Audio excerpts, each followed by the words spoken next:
আসসালামু আলাইকুম ওয়া রাহমাতুল্লাহি ওয়া বারাকাতুহু। প্রিয় দর্শক এবং শ্রোতা, দেশ কিংবা প্রবাস থেকে যে যেখান থেকে আজকের এই ভিডিওটি দেখছেন, যে যেভাবে দেখছেন, প্রত্যেককে আমরা শুভেচ্ছা এবং স্বাগত জানাচ্ছি। আজকে আমাদের সাথে উপস্থিত আছেন দেশের খুবই প্রবীণ এবং অনেক বড় একজন কারি। আমরা আন্তর্জাতিক কারি হিসাবে যাকে চিনি, অথবা অনেকে আন্তর্জাতিক কারিদের ওস্তাদ হিসাবে চিনেন। কেউ কেউ রেডিওতে তেলাওয়াত শুনতে শুনতে অভ্যস্ত। তো আজকে আমরা তাকে পেয়ে অত্যন্ত খুশি এবং আনন্দিত। আজকে আমরা জানবো যে এই কারি সাহেবের ছোট থেকে বা শুরুর গল্প। তো বেশি কথা না বলে আজকে শুরুতে তার কাছে চলে যাব।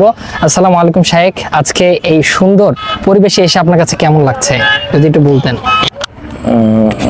মাশাআল্লাহ, আসলে এখানে আসার পরে অত্যন্ত ভালো লাগছে, চমৎকার লাগছে।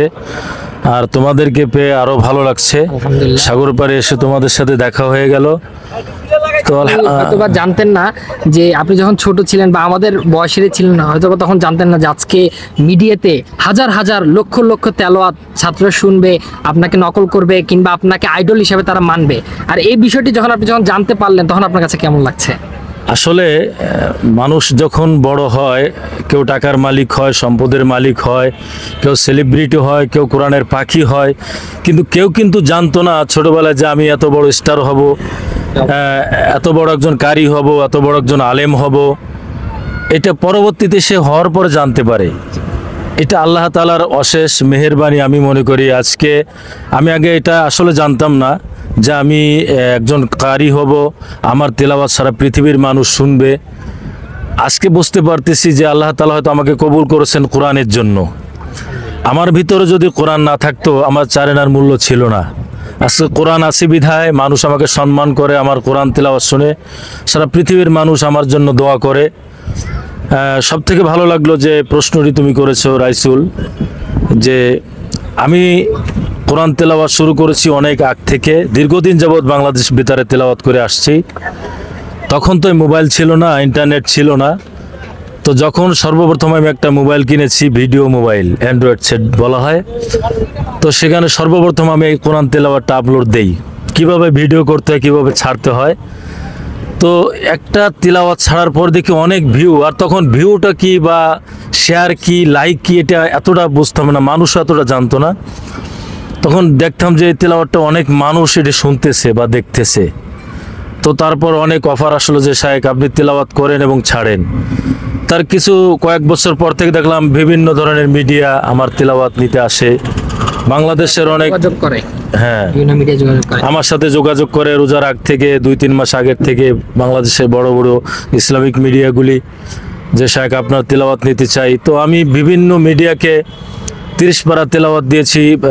ইউটিউবে বিভিন্ন স্যাটেলাইটে আমার হাজার হাজার তেলাওয়াত রয়েছে, দর্শকরা শুনতেছে বা দেখতেছেন। আপনারা এশিয়ান টিভি সহ দীপ্ত টিভির একটি বড় প্রোগ্রামের দায়িত্বে আপনি ছিলেন বা চেয়ারম্যান হিসেবে? হ্যাঁ, দীপ্ত টিভিতে আমি ভয়েস অফ আল কোরআনের চেয়ারম্যান হিসেবে দীর্ঘদিন কাজ করেছি।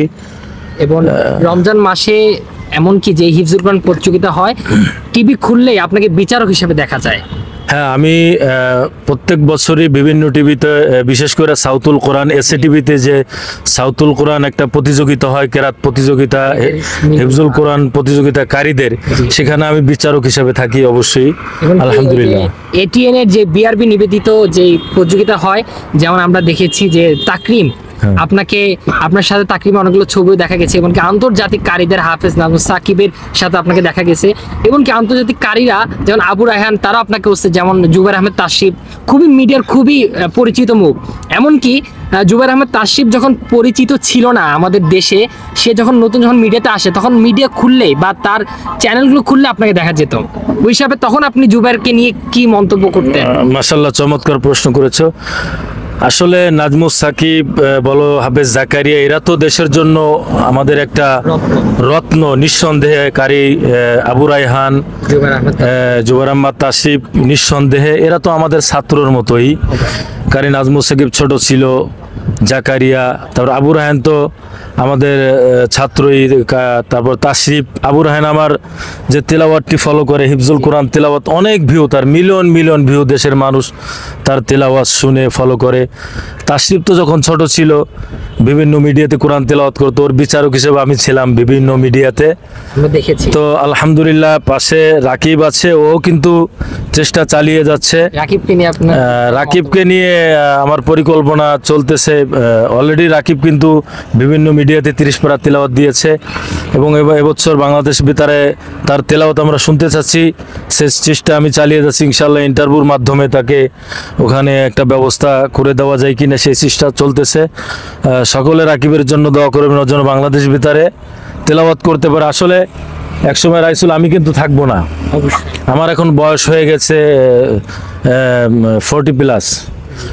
তো আমার যারা শাগরেদ বা ছাত্ররা রয়েছে, বাংলাদেশের হাজারো হাফেজ রয়েছে, কারি রয়েছে, লক্ষ লক্ষ হাফেজ রয়েছে, যারা আমার সুরে তেলাওয়াত করে, পবিত্র মাহে রমজানে কোরআন তেলাওয়াত করে বিভিন্ন মিডিয়াতে, টিভিতে, এবং আমার সুরে তারাবি নামাজ পড়ায়। আলহামদুলিল্লাহ, এটা যখন আমি দেখি, আমি শুনি, আমার গর্বে আমার বুকটা আসলে ভরে যায় যে আল্লাহ তাআলা।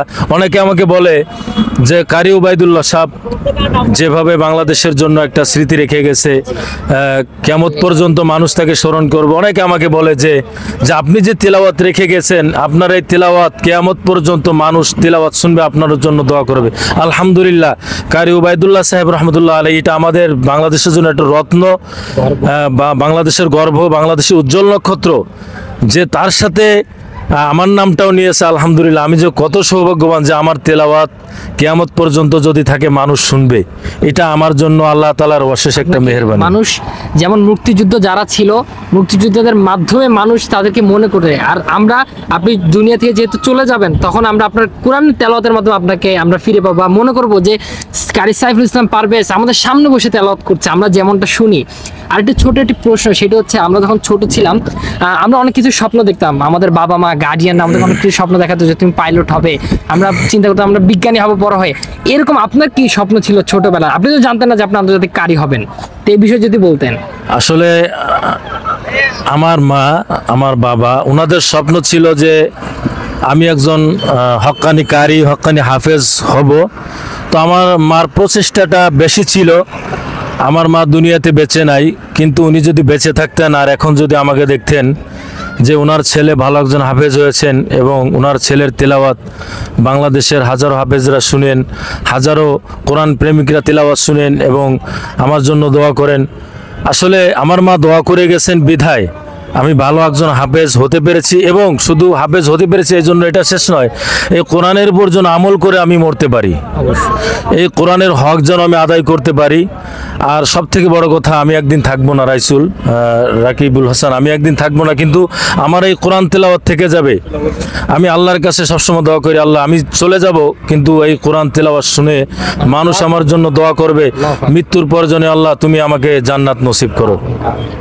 প্রিয় দর্শক এবং শ্রোতারা, আপনারা দেখেছেন যে এই কথাটি খুবই গুরুত্বপূর্ণ একটি কথা। একজন আন্তর্জাতিক কারির ছোটবেলার গল্প, তিনি ছোটবেলায় কি চিন্তা ভাবনা করেছে এবং বড় হয়ে তিনি নিজেকে এত বড় একজন কারি, তিনি কোনোদিন কখনো অহংকার করেন নাই। যে আজকে আমাদের সাথে খোলা আকাশের নিচে এসে কথা বলছেন, মিডিয়ার সামনে কথা বলছেন, যারা ওনার সাথে চলেন তারা দেখবেন যে খুবই মাটির মনের মানুষ।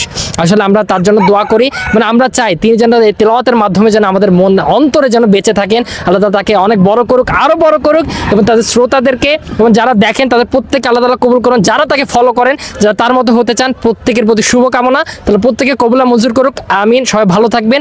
প্রত্যেক ইল্লাল বালাগ পৌঁছে দেয় আমাদের দায়িত্ব। আসসালামু আলাইকুম ওয়া রাহমাতুল্লাহি ওয়া বারাকাতুহু।